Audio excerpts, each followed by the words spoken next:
Welcome to Unpacking the Build here with Homeshelf. Today I'm joined by Graham Nolan. Graham, welcome to the podcast. Thanks, George. Thanks for having me. So maybe just for our viewers and listeners, Graham, if you can tell us a little bit about your role at Brown Property, tell us a little bit about Brown Property. Look, I'm the General Manager of Marketing Communities for Brown Property Group. We are one of Melbourne's largest private-owned property developers. Started from fairly humble beginnings. Our director's father, Fraser, his dad, Colin, actually set up a plant hire business in the 50s. Oh, wow. Yeah, so from very humble beginnings, then started to branch out into civil construction, and then started doing land developments. Sort of fast forward, 60-odd years. Fraser's taken the business, taken it his way, and we've delivered over 10 residential communities, which is about just under, I think it was 9,000 residential lots. So, wow. Yeah, it's a fair bit. And we've branched out as well. We've got some commercial projects and even building an apartment project in Camberwell at the moment. Yeah, that's right. A lot of our listeners and viewers are obviously looking to build a new home. I'd love to understand, or for you to explain, I guess, the relationship between, Brown Property, who's the land developer, with home builders. Obviously there's a ton of them. How does that kind of relationship work? How do you partner with builders through that planning process too? Builders are a crucial partner in our business, and it works the other way as well with developers. You can't have one without the other. So we work very closely with our builders. You're looking at not only, there's probably a few elements, we have a lot of display villages within our projects. Yep. So that gives customers and hopefully future residents an idea of what homes you can build within the community. Also, part of the sales process is to offer house and land packages.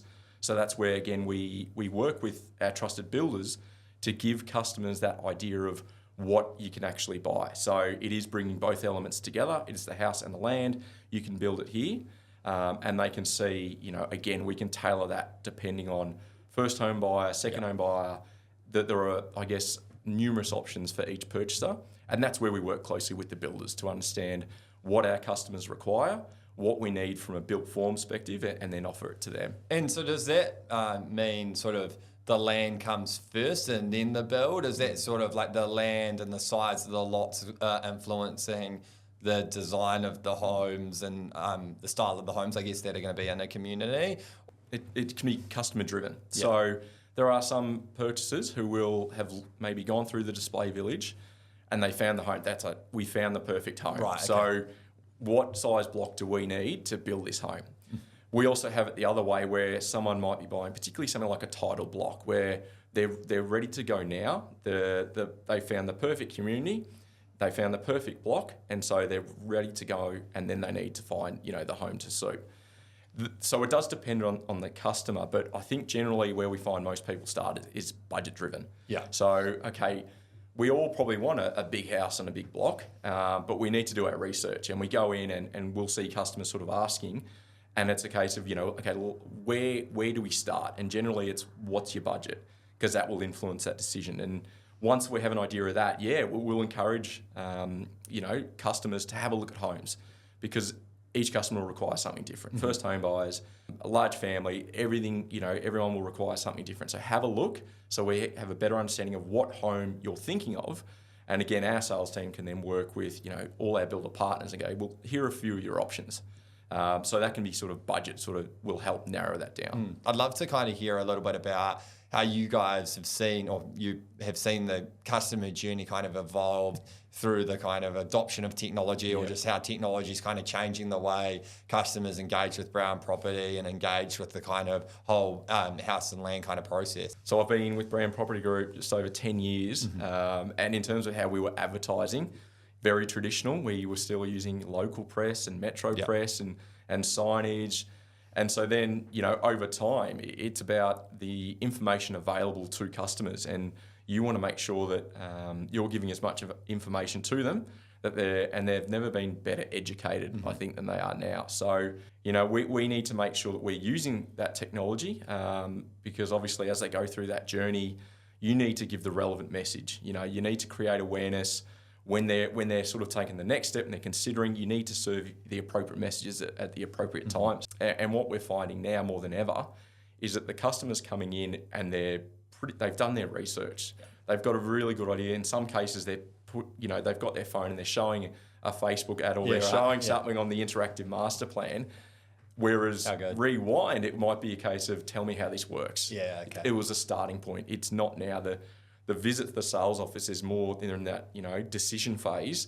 They're just needing a bit more information, and that's where we try and help. Yeah, and shameless plug for us, obviously, that's where Homeshelf helps in terms of, the ability to be able to look at hundreds of home builders and designs and do your research. So when you come into that sales suite, obviously you do have a bit of an idea of, what your options are. And with property, it is quite complex in the sense that what's important to a first-time buyer is very different to what's important to an investor. Obviously, the product is obviously similar, but kind of what's important to them at different stages of the journey is so different. So, obviously leveraging data, leveraging, a CRM and all that stuff to try and really nail that, the kind of communications to that individual is key. And I think you guys do a really good job of that.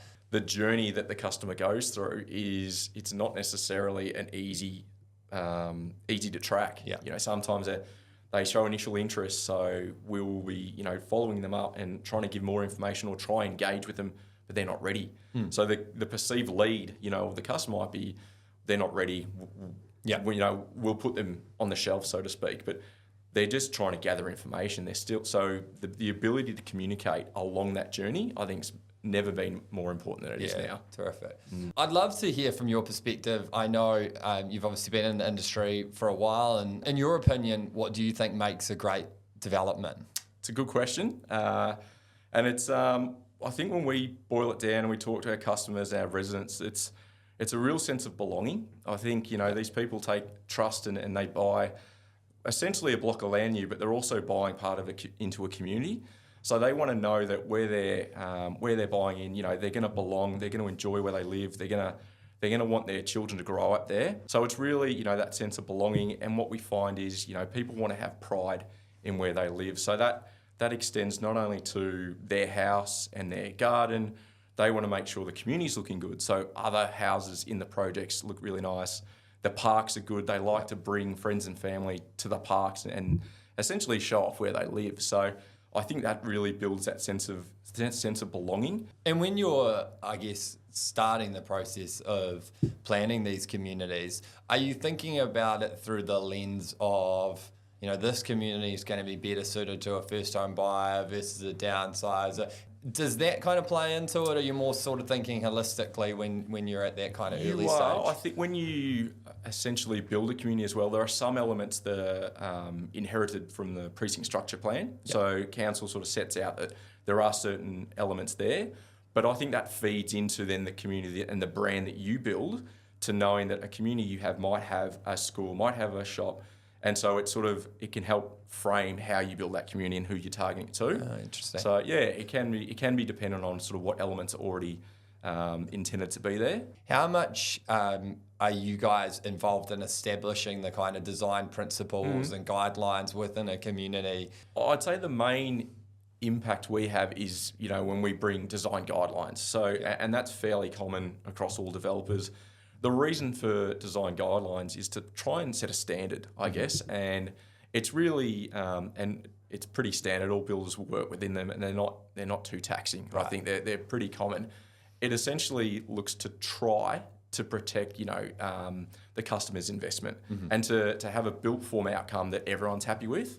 It really, people want to, gets back to that pride element. People want to know as they're going through that the homes in the community, not just their own, are built to a high standard, and they can, I guess no one wants to live next door to that neighbour who's done something, which might be a little bit too wild.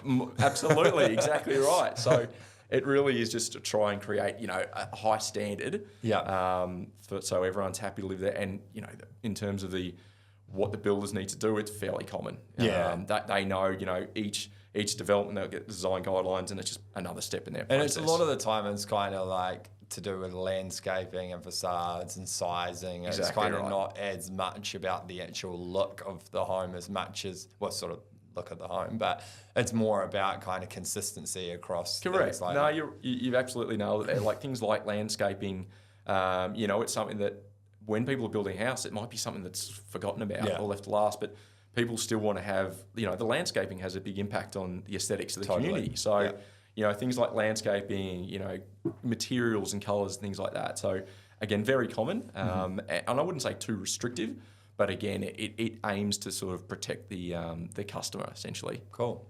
Well, thank you so much for joining us today on Unpacking the Build, Graham. It's been wonderful to hear from you, and looking forward to tracking what Brown Property does and continues to do. And appreciate your time. Easy. Thanks, George. Awesome. Thanks, Cheers. mate.